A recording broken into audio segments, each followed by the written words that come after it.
Anthony, it is so good to have you here on the Success Tutoring alumni interview. Thank you very much for joining us. Thank you for having me. So, Anthony, you graduated from St. Patrick's College in Strathfield. You received an ATAR of 86. You're also studying a Bachelor of Advanced Science at the University of New South Wales. And you're looking also at doing a Master's of Pharmaceutical Research in a little bit of focus on cancer research. So good to have you here on the interview, and really excited to get to know a little bit more about you. So thanks a lot, Anthony. Yeah, no problem. Great. So before we get into all your achievements, Anthony, can you take me a little bit back? What was your experience like towards the end of primary school and at the beginning of high school? How were your results? What was your confidence level? Tell me a little bit more. To be honest with you, Michael, my confidence levels were pretty rock bottom. I'm gonna be honest with you.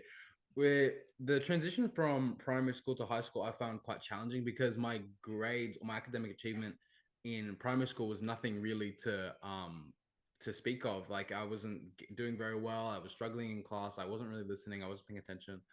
I was disinterested in studies, and that reflected very much in my year 7 results. So I think because I wasn't standing on a great academic foundation to begin with, and I think the transition to high school really exacerbated those problems. But yeah, that was the transition. Yeah, great. So do you remember what sort of grades you were receiving for both English and maths when you were in beginning of, English, year 7 and year 8? it was a while ago, so I can't really point to any specific figures, but I would say that I would be lucky to be getting 58%. Yeah, yeah, yeah. And was that for both English and maths, or were you a bit stronger in one of the subjects? I think I was a bit stronger in mathematics. Yeah, Overall, like poor performance in both. It might have been a 10% difference where with like English maybe it was 40% and then math was maybe 50. yeah.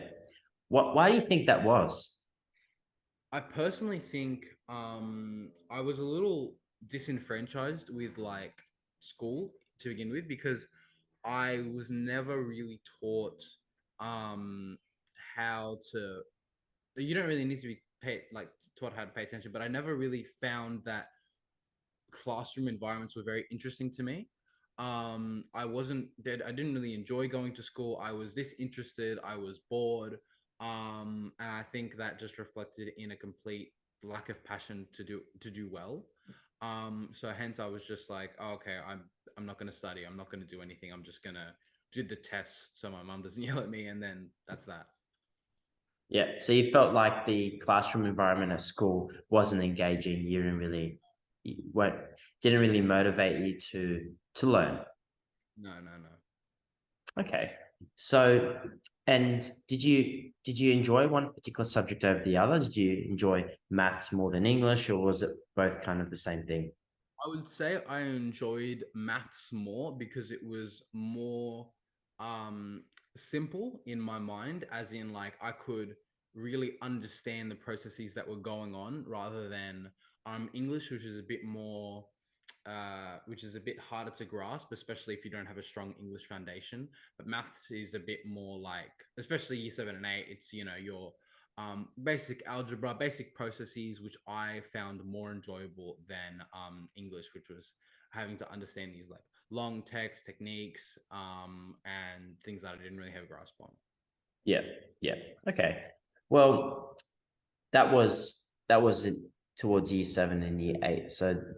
So what really changed? I mean, looking at you now, I mean, getting an ATAR of 86, and obviously having ambitions to do a Master's of Pharmaceutical Research, and going ahead and making a big impact and changing the world. What really shifted there? I mean, when did the shift happen, and what were some of the key things that allowed for that shift to occur?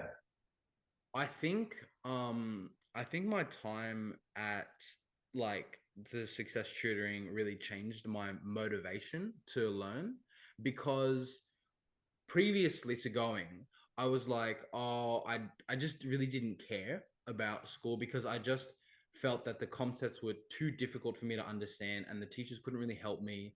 And it's not that I couldn't understand the content, it's that I simply like was disinterested in it.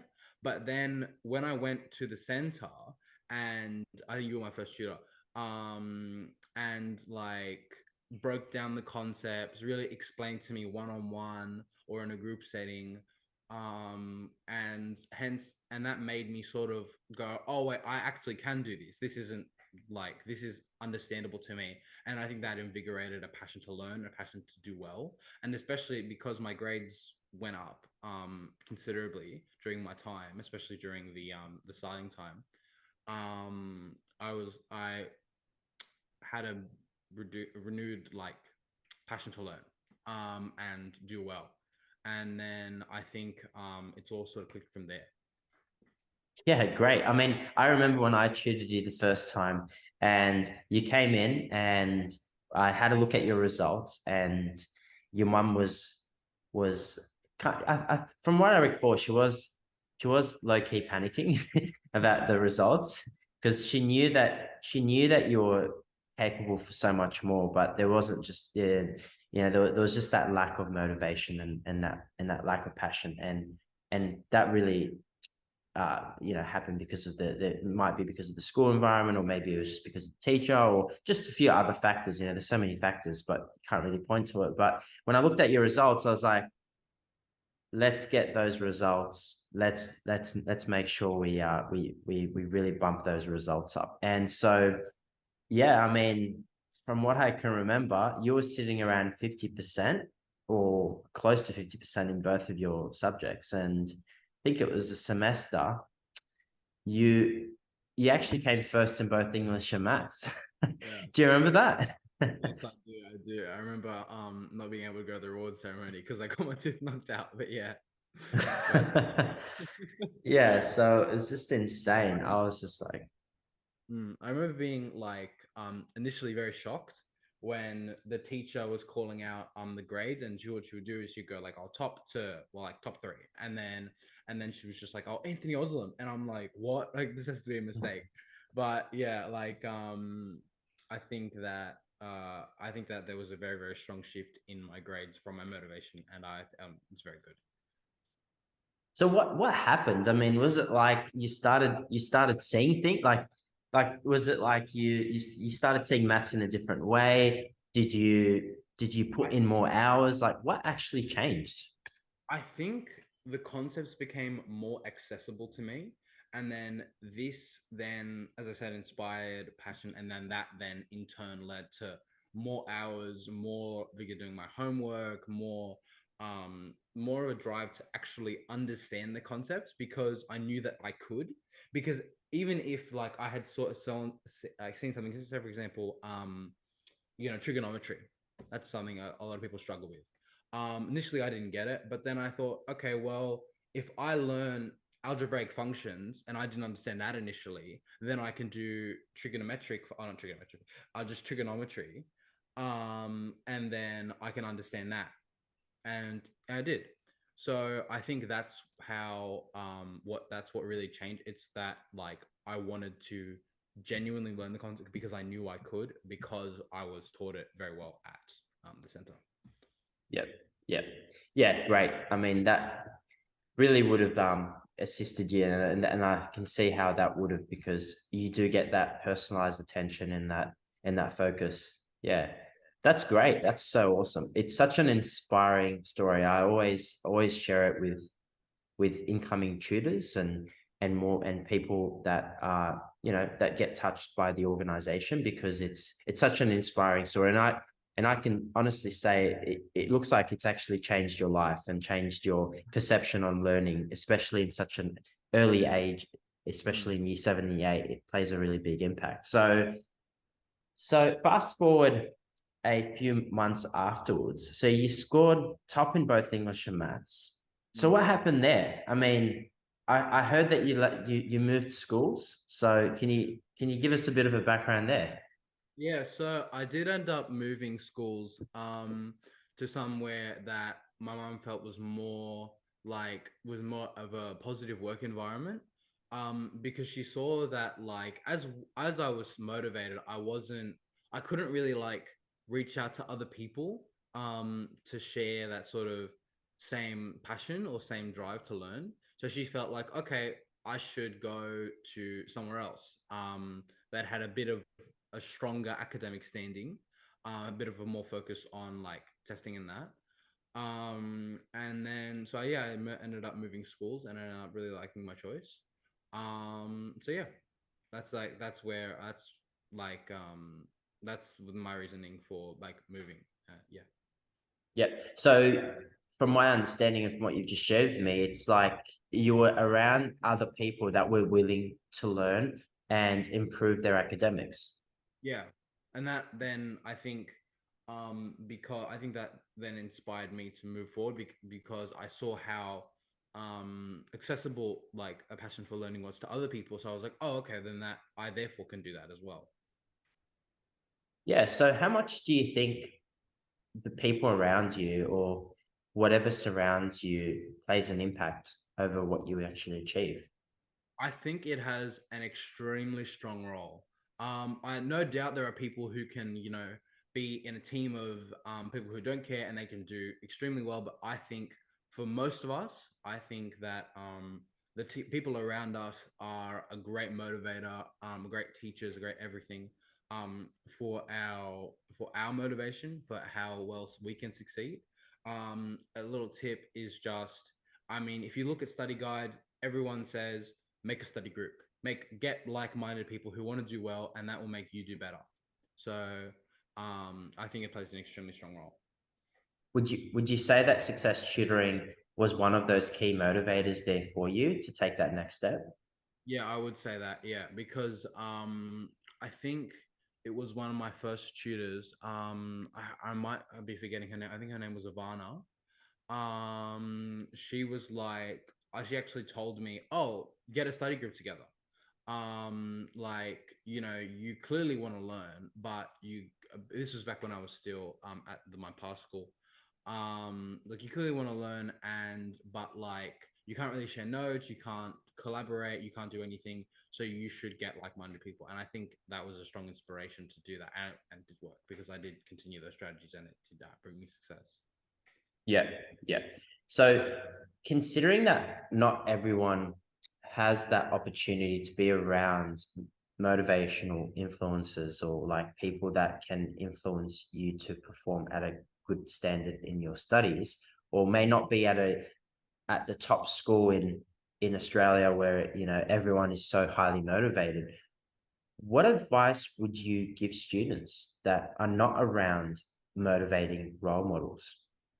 Honestly, I understand that at times you can be around those people, but I think in the age that we live in, those sort of communities are very accessible online. Because they're in my later years of the HSC, I found that there was a bunch of like HSC, Ace HSC's Discord server, where there's just this like passionate community of learners. They have tutors, they have note sharing channels, they have everything. So you can find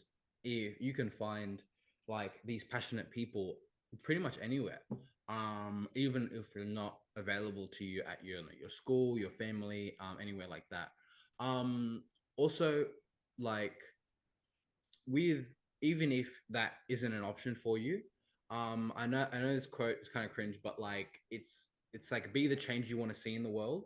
So if you work really hard and you show everyone that, oh, like this is possible, like that you can study hard, you can be organized, you can know your stuff, um that would then, I think it has a chance to invigorate a passion in other people, and transform how they approach learning, and hence you can get those and you can make those like-minded people out of people that you really didn't think had a passion for any sort of education. Great. That's awesome. That's such good advice. That's such good advice. Great. So fast forward another 5 or so years. Now you have graduated, Anthony, and you scored an amazing ATAR. You are studying the course of your dreams at University of New South Wales. what motivated you to get to where you are now? Do you mean what motivated me to go into pharmacy or what motivated me to go to such university? Both. I mean, what really pushed you and said, okay, this is exactly what I want to study. This is where I want to go. What motivated you to get that ATAR? I feel that with the ATAR, it I wanted to do very well in my HSC um because it gives a big piece of advice that you'll hear is the ATAR. It's not really a thing that's like, oh, if you get a good ATAR, like you'll only get a chance to go to a good university. It's not necessarily true because it's not like early entry in that. But what it does is it functions to give you infinite options. You can go anywhere. You can do anything. But if you get a lower ATAR, you might be limited to some like bridging courses. You might be limited to some lower ATAR courses that you might not really want to do. So I think a strong motivator for me to get a high ATAR was that I wouldn't be stuck, and I could do anything that I want to do. Um, and yeah, and also for on other note, pharmaceutical science, I feel that it is a booming industry of talented individuals, of new research, of a field that I really have a strong passion for because I do love chemistry. Um, and I think it's like a perfect work environment for me because it's filled with these talented individuals that will integrate the same talent and passion into me. So yeah. Great. That's awesome. Currently you're doing a Bachelor of Advanced Science, but then your vision is to complete a master into pharmaceutical research. So why? I mean, why pharmaceutical research? What's your driving factor there?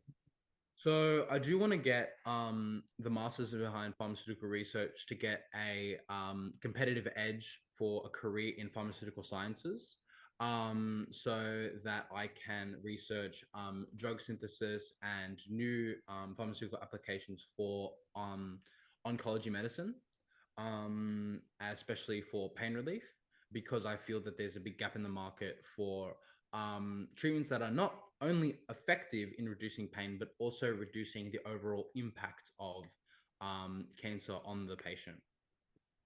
Yeah, yeah, that's remarkable.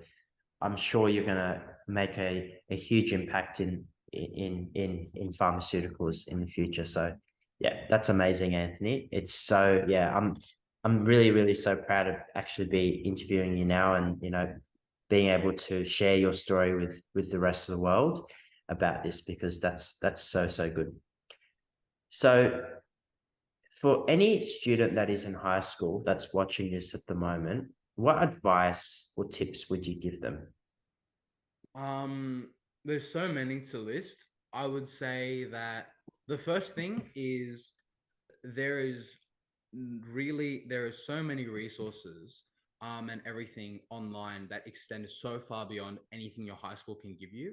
Doesn't matter if you go to King's or James Roos or anywhere. There is so much, and you would be really missing out if you did not just do a quick Google search on um, ACE HSC, THSC. These are resources that I had no idea existed.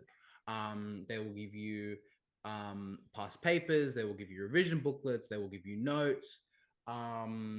So stuff like that, just basic, just getting like your notes done is really easy. So that's a really basic tip that everyone should do. That carried me in my HSC, I'll be honest. Another thing is just I know everyone says it, but it's really just it's so pivot, it's so critical. Staying organized, like starting even if you do you say you get an assignment, even if you have no idea what you're doing, you just have absolutely no clue, just start something, get a plan in order of doing it. It actually helps procrastination because a lot of procrastinators, they don't know where to start, and if you just start with something so simple, paragraph, 10 words a day, you're gonna finish, you're gonna do well. And yeah, another tip is make drafts. There is no such thing as a good first draft. I believe that. because it's just, you'll never, even if you think that you've written the best piece of writing in the world, in the whole world, like on your first draft, if you go through it, you will change stuff and you will make it better. Which I think comes with planning, which comes with organization, that will not only like help you in high school, but it will help you in any sort of learning, any job, any career. So I think that's a very, very important tip. Another important tip is be annoying with your teachers. Like they and get them to help you, get them to understand like where you're coming from.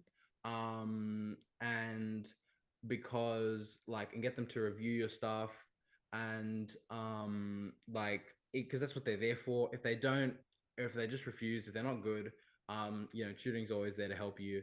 And I think that's a really big part of it, because it allows you to get your like a one-to-one feedback on your work. It allows you to get like because like the tutor can tell you what's wrong with it, what's right with it, what we need to change. The teacher really can't do that. So I think getting a tutor is a very important thing within high school, if you feel that you need one. And another I can't really think of any other tips. Oh yeah, another tip is research tips online. Like there's no the things I'm saying have been said over and over and over again, on every like website, on every study guide, on every YouTube video. And yeah, I think like if you want to take your learning to the next step, I just research how to learn, research how to study, research what works best for you. And also remind yourself that just because someone's study plan or how they choose to revise things works for them, it doesn't mean it works for you. And don't get disenfranchised when their study plan doesn't work for you, because everyone's different. And it's not because you're dumb or whatever, it's just because that's not how you learn. Yeah, amazing. That is very, very helpful, and I'm sure the viewers right now that are watching this are really going to benefit from that. So, Anthony, thank you very much for joining us today. It's so good to have you. It's good to catch up, and I wish you all the best in your university studies and in your future endeavors. And I'm sure we're going to be catching up soon. So, Yeah, all thanks a good. lot. Thank you so much for having me. Yeah, see you later.